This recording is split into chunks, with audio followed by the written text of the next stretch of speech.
नमस्कार दोस्तों, मैं अतुल शर्मा स्वागत करता हूँ आपके इस चैनल में जो हिंदी में आपको फ्लटर सिखाने की कोशिश करता है। तो फ्लटर जो बेस्ड है वो डार्ट लैंग्वेज पर बेस्ड है और आज हम बहुत ही बेसिक जो चीज़ है जो डार्ट की जो एक स्पेशलिटी है कि इसमें टाइप इन्फ्रेंस होता है कि आप कुछ भी असाइन करेंगे तो ये आपके स्टेटमेंट से एज्यूम कर लेगा कि आपके डाटा का टाइप क्या है। तो फॉर दिस हम जो वेरिएबल्स हैं वेर जो कीवर्ड आप यूज़ करते हैं वेर कीवर्ड का जो मतलब होता है वो होता है वेरिएबल।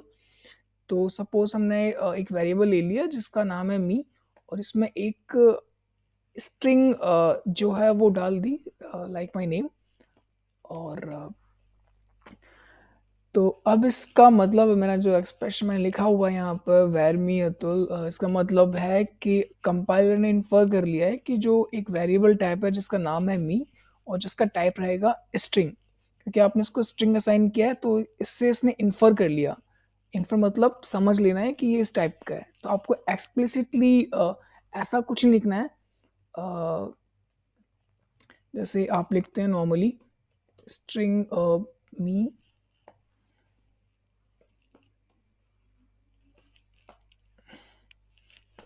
ठीक है, आपको बताने की ज़रूरत नहीं है कंपाइलर को कि ये स्ट्रिंग टाइप है। आपके स्टेटमेंट से वो समझ जाएगा पूरे कि ये स्ट्रिंग टाइप है।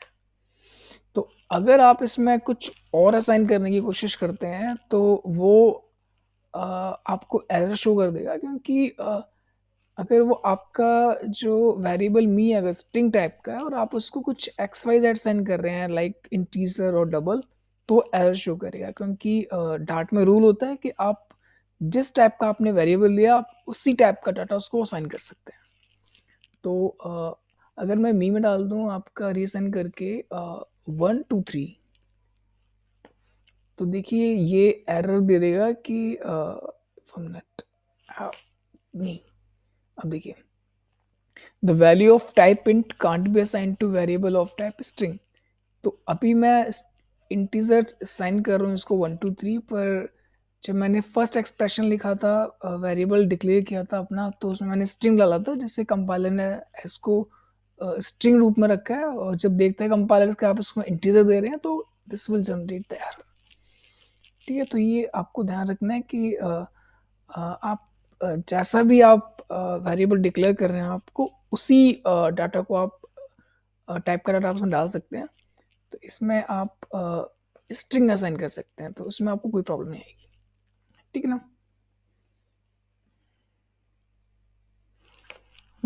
तो ये ले लेगा आपका स्ट्रिंग। अब बात आती है कि अगर हमें कुछ डायनेमिक टाइप का डाटा डालना है, मतलब जो जिसमें हम एक बार स्ट्रिंग डाल दें फिर बाद में उसको इंटीजर डालें, तो उसके लिए हम क्या कर सकते हैं। उसके लिए भी डार्ट में एक है कॉन्सेप्ट दैट्स अ ऑब्जेक्ट और डायनेमिक। तो सपोज आप एक ऑब्जेक्ट टाइप का डाटा ले लेते हैं, ऑब्जेक्ट यू।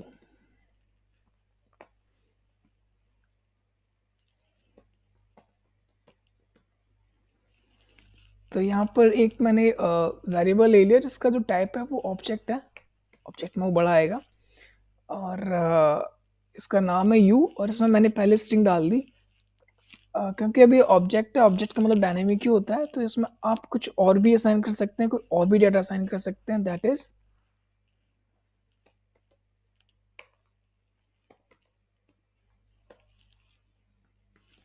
हमने इसमें इंटीजर डाल दिया तो इसने ले लिया। तो ऑब्जेक्ट जो टाइप है उसका मतलब है कि आप इसमें डायनेमिक डाटा रख सकते हैं और ये जब काम आते हैं जब जैसे कि आप कोई रिक्वेस्ट भेजते हैं सर्वर पर, इसका आपको नहीं पता होता है कि आने वाला डाटा किस टाइप का है। तो ऐसे टाइप को डाटा को हमें डायनेमिक में रखना पड़ता है ताकि वो उसको ले ले, फिर उसको हम पार्स कर देते हैं, कास्ट कर देते हैं।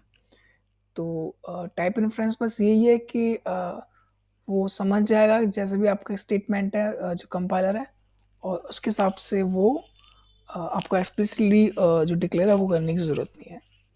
बाकी आप कमेंट कीजिए, कुछ पूछना चाहते हैं जो भी आपके क्वेश्चंस वगैरह मैं आंसर करने की कोशिश करूँगा, कमेंट कीजिए।